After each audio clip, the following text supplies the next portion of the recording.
waa tahay dhegayste ku soo dhow xalqad kale oo xiise leh oo ku saabsan jilayaasheenna xiisaha leh ee riwaayaddeenna sahanka nolosha farxad ayay noo tahay inaad nala dhegaysatid riwaayadda xalqaddii la soo dhaafay waxaannu aragnay mooge oo qaatay suhayb halkaasna uga tegey xaawakiin oo wiilla'aan ah maxay samayn doontaa xaawakiin waxaan sidoo kale aragnay tababaraha oo dadaal badan ku bixiyey sidii uu bilaal uga shaqaalayn lahaa burcadbadeednimo maxay ku dambayn doontaa arrintaasi inta lagu guda jiro xalqaddan kala soco si aad u ogaatid sheekooyinkaasi iyo kuwo kale oo badan oo xiise leh oo ku saabsan sahanka nolosha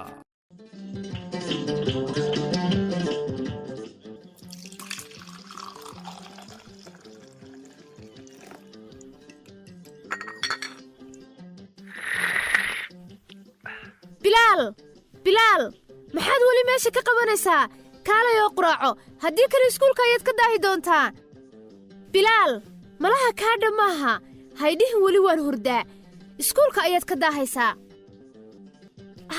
yaana kugu soo laaban adigoo hurda bilaal ma joogtaa weli yaab xaggee aadda wiilkaygii bilaal sidaan bilaal loogama baran iskuulka ma aadi jirin isagoo aan quraacan oo aan nabadayna dhihin dirir subax wanaagsan oo wacnabaay maxaa waaye murugada kaa muuqata bilaal ma aragtay weli ma uusan quraacan gurigana ma joogo waa la yaab bilaal weligiis quraac kama tegine aniga xitaa middaas ayaan isweyddiiyey laakiin wax kasta maalin ayay bilowdaan waxaa laga yaabaa in casharro badan oo iskuulka ah laga rabay oo uu go'aansaday inuu quracla'aan iska baxo saaka salaaddii subax ayaan u soo kacay sanqadhiisana ma maqlin mana arkin ma aqaana sida ay waxu jiraan waan warwarsanahay iskuulka ayaan ka soo fiirinayaa ma hubtaa middaas ka warsug ilaa fiidkii inta uu iskuulka ka soo laabanayo ma sugi karo oo warwar ayaa i dilaya ee waan baxayaa haye aasiya ila soo socodsii meesha ay wax marayaan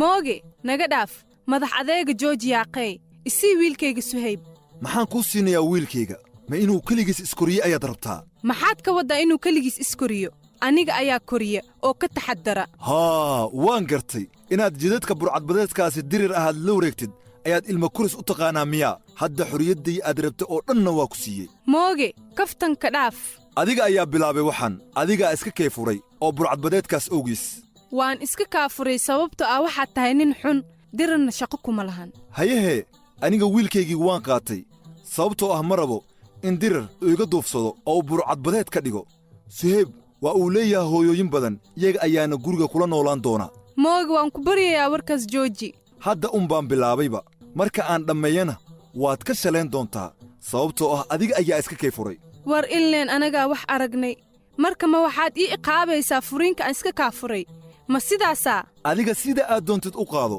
midda kale fadlan odayaashaasi u sheeg inaysan wakhtiga iska lumin oo aysan iga soo raadsan biilka suhayb aniga ayuu ila joogayaa oo looma baahno cid kale biilka inay siiso mooge aniga wax badan waa noqon karaa laakiin ma ahi qof si sahlan looga tallaabsan karo adiga sug indhahaaga ayaad wax ku arki doontaa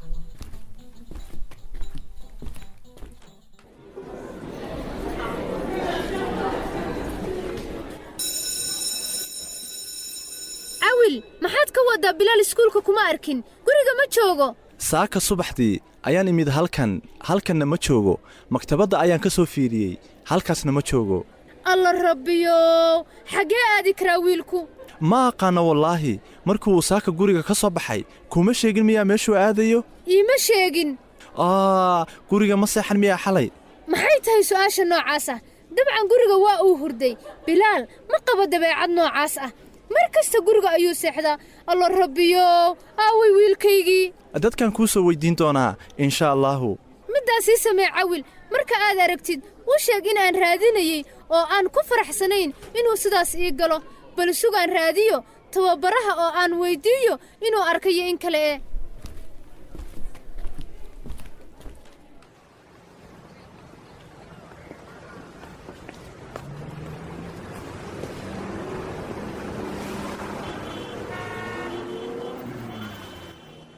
xaawakiin maxay tahay murugada wejigaaga ka muuqata? dirir ma aqaano waxaan sameeyey intaan ka badan. mooge wuxuu qaatay Suhayb oo wuu ii diiday inuu i siiyo. maxaad ka waddaa uu qaatay?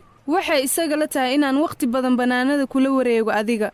marka wuxuu i siinayaa xorriyad aan ku sii wareego. mooge wuu waalan yahay. waa in la helaa qof waalidaasi ka qabta.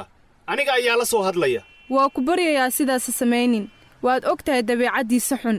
wuxuu ka dhigan doonaa marmarsiyo uu ku ciqaabo wiilkayga. maya xaawakiin maya.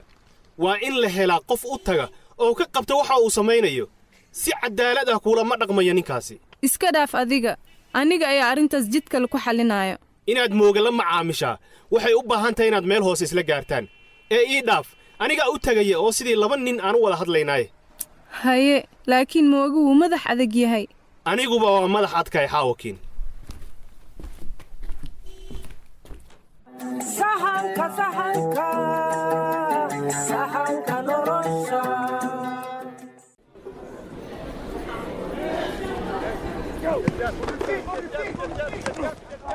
maamo maxaa ka wadaa? bilaal waa la'yahay. waa sidaas aan kuu sheegay. ma arkin ilaa saaka subaxdii. iskoolka ma joogo. cid aragtina ma jirto. waxaan u malaynayaa in aad adigu aragtay maadaama aad tahay tababarihiisii. maya ma arag, laakiin ma ka welweli lahayn haddii aan booskaaga joogi lahaa. maxaanan u warwarayn? waa la ahay wiilkaygii, waa la ahay. sababtoo ah waa 12 jir. carruurta markay 12 jir noqdaan waxay u baahan yihiin in xorriyad la siiyo. oo ma inay maxay sameeyaan weeye? ma inay iskuulka u gooyaan oo ay quraacda ka tagaan baa xorriyaddu? wax macno ah ma samaynayso. wiilkayga bilaal sidaas ma ahan. mar kasta waa uu sheegi jiray meesha uu joogo. waa inaan booliska u tagaa. waxbaa ku dhacay wiilkaygii. maya, booliska ha aadin. maxaa tidhi?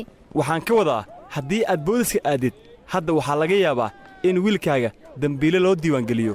waa taqaanaa sida ay askartu u dhaqmaan. waa khatar. aan ku qasbanahay inaan u bareero. arrintan waxbaa igala si ah.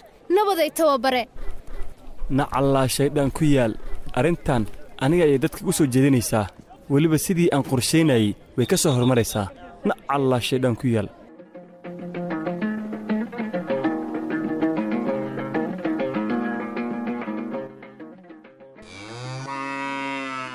faadumo, sannado badan ayaan nahay 2 habeen oo laysla qabo. maxaa sidaan iigu samaynaysaa?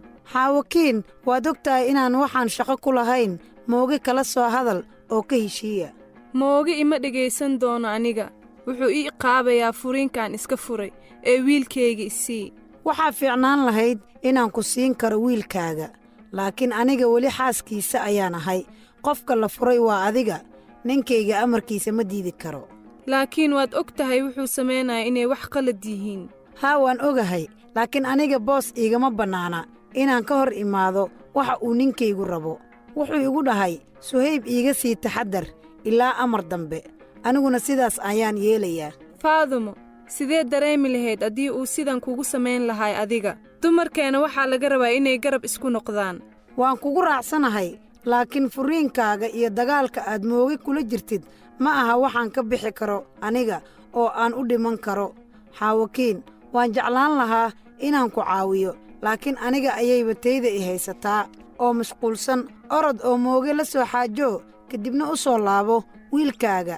anigoo faraxsan ayaan kugu wareejin doonaa. laakiin hadda waxa keliya ee aan kugu ballanqaadi karaa waa inaan si fiican kuugu sii ilaaliyo. nabaday xaawakiin.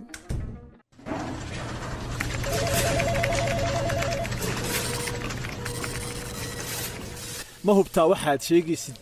haa taliye, waxaan ka shakiysanahay in bilaal la waayey. ma dhici karto miya in aabbihiis uu carracad joogo oo uu laabtay? haddii uu aadi lahaa aabbihii saacan wuu soo laaban lahaa. laakiin bilaal sidaas ma aha.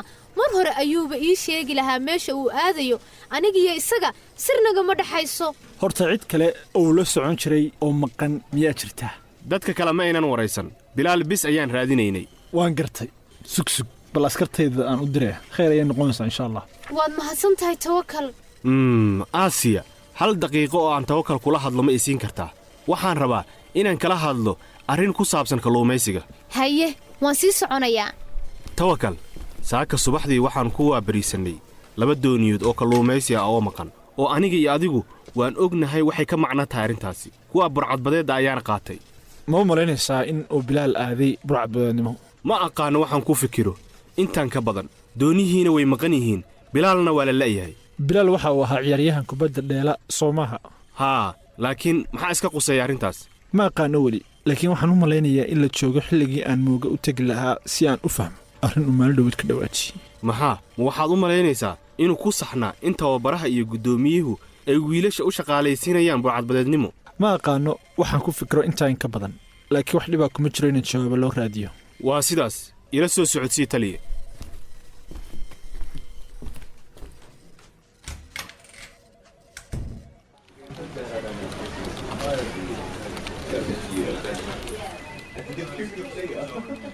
xaawakiin go'aan fiican ayaad qaadatay markii aad halkan timid runtii ma rabin laakiin mooge ayaa igu kalifay waa inaan u dagaalamaa waxa aan xaqa u leeyahay waa sax middaasi ma aha in aad xumaan dareentid adigoo caddaaladda u raadsanaya xaqa kaa maqan waana wax ay dumarka badan dareemaan oo ah inay dembiilo yihiin annaga ka xarunta xalinta khilaafaadka ahaan waxaan halkan u joognaa inaan idinka caawinno sidii aad u qaadan lahaydeen go'aammada masiiriga ah ee ku saabsan dadka aad jeceshihiin waad ku mahadsan tahay inaan dhiirigelin kaa helo xilligan adag ee aan ku jiro hadda waxaan diyaar u ahay inaan guntiga u xidhto sidii aan ugu dhigi lahaa kiiska mooge mid rasmi ah taasi waaba tallaabada ugu horraysa ee loo baahan yahay in la qaado mooge wuxuu wiilkayga iiga qaatay inuu igu dhibo wuxuu isku dayayaa inuu meel kasta iga soo xidho oo igu kalifo inaan dib ugu laabto guurkaasi xun annagu sidaas kulama rabno ma aha in qof dumar ah lagu qasbo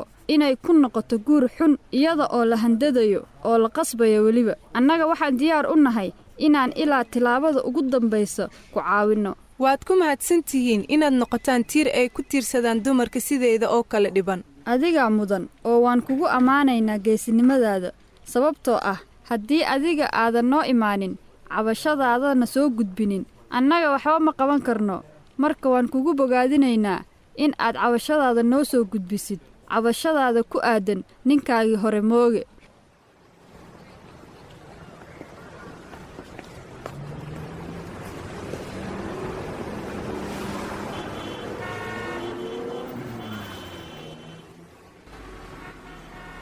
waan aamini lahay inaan mooga jawaab u raadsano mooge istaag tawakal ma waxaad ka hor imaanaysaa sharciga waddamarista ee aad idinku samayseen waan ka xumahay waxaan rabaa inaan si degdeg ah kuula hadlo anigu wax dembi ah ma gelin waan ogahay laakiin waxaan jawaab u raadinayaa arrinta aad ka dhawaadsay maalintii koobka kubadda cagta ee ku saabsan in tababaraha guddoomiyaha gobolka ay ku jiraan howlgal burcadbadeednimo marka ma waxaad halkan u timid inaad la tashatid nin waalan miyaa naga dhaaf mooge aniga waxba ay soo raadsanina soo ma eedan dhihin waxaad tahay nin waalan hadda waxaad rabtaa inaad ogaataan meesha aan ka helay xogta haa fadlan meel fiican oo wax ka bilaabi karna weeye orod oo nacnacda igala tag dadka hortooda ayaad igu ceebaysay hadda dan iyo xaaje kama lihi inaan ku caawiyo burcadbadeeddu ha qabsadaan magaalada oo waxa ay doonaan ha ka sameeyaan wax iga galay ma jirta aniga saaxiib tawakal qofka aad la hadlaysay mooge miyuu ahaa haa laakiin sidii caadada ahayd eebdarradiisii ayaa uu sii watay ninkaas oo maxaad kala hadlaysay walaalkaa waan ka xumahay guddoomiye derbiga ayaan soo taabtay waxaanan kaaga baahanahay inaad iga caawisid sidii arrintan looga salgaadhi lahaa waaye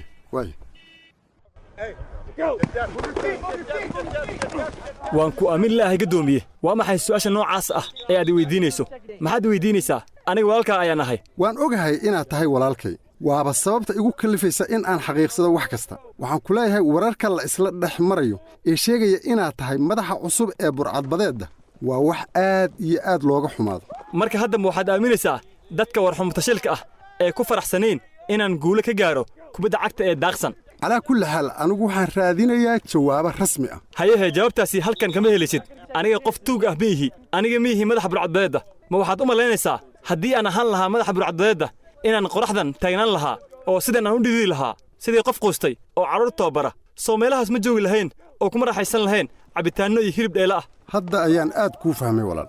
aad baan uga xumahay in aan soo dhegaysto wararkaas ku tiro kuteenka ah. ma iska kee cafin kartaa walaalow?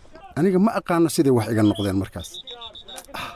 waan ku caafinayaa sababtoo ah dhiigga inaga dhexeeyo bii maahan, laakiin waan ku baryaa magacayga ka nadiifi warxmatashiilka. waayahay walaal, waad mahadsan tahay. teleefonkan ayaan qabanayaa, waa ii muhiim. hadhow baan waa hadlaynaa insha allah. nabaday. halo mudane.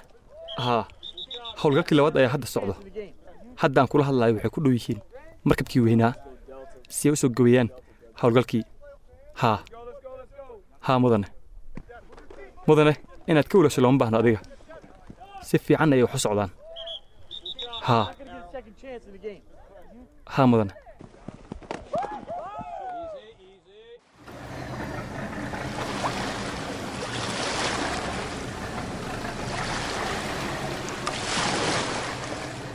haya akhyaarey, isdiyaariya, waan nimid goobtii hadda. allah yow, magaas baa markabkaan u soconno.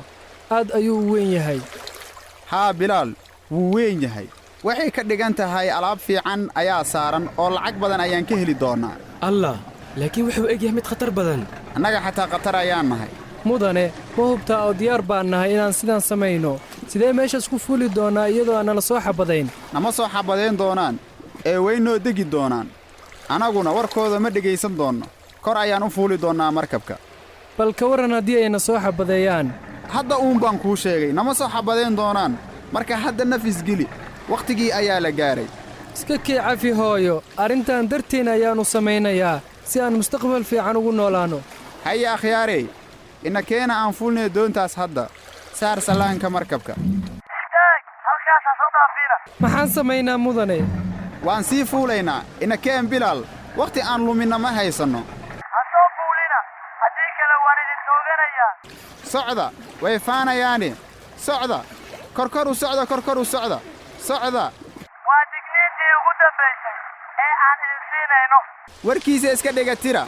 ina keena.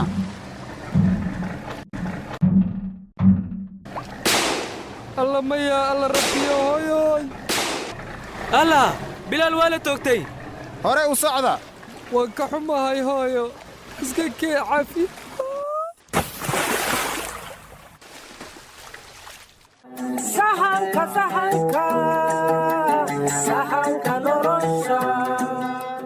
waaw, xalqadaasina waxa ay ku dhammaatay meel xiise leh. bilaal waxa uu aaday howlgal burcadbadeednimo ah oo uu ku khasaaray. maxaa dhici doona xalqaddaa soo socota? kala soco toddobaadka dambe si aad u ogaatid sheekooyinkaasi iyo kuwo kale oo badan.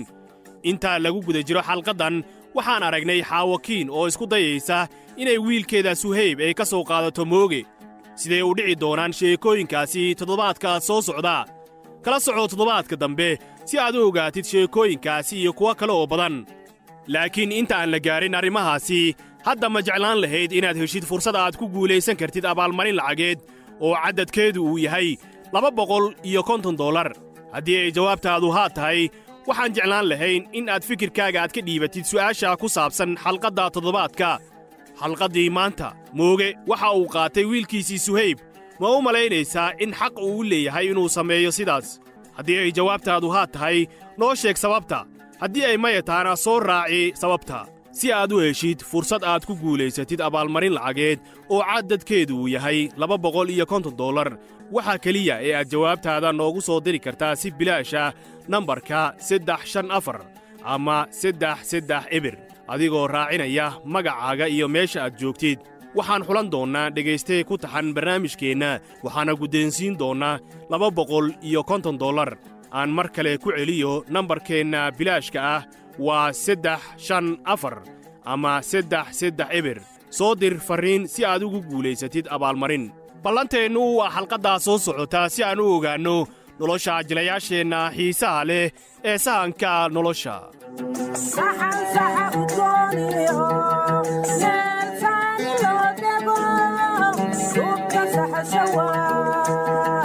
sahanka nolosha.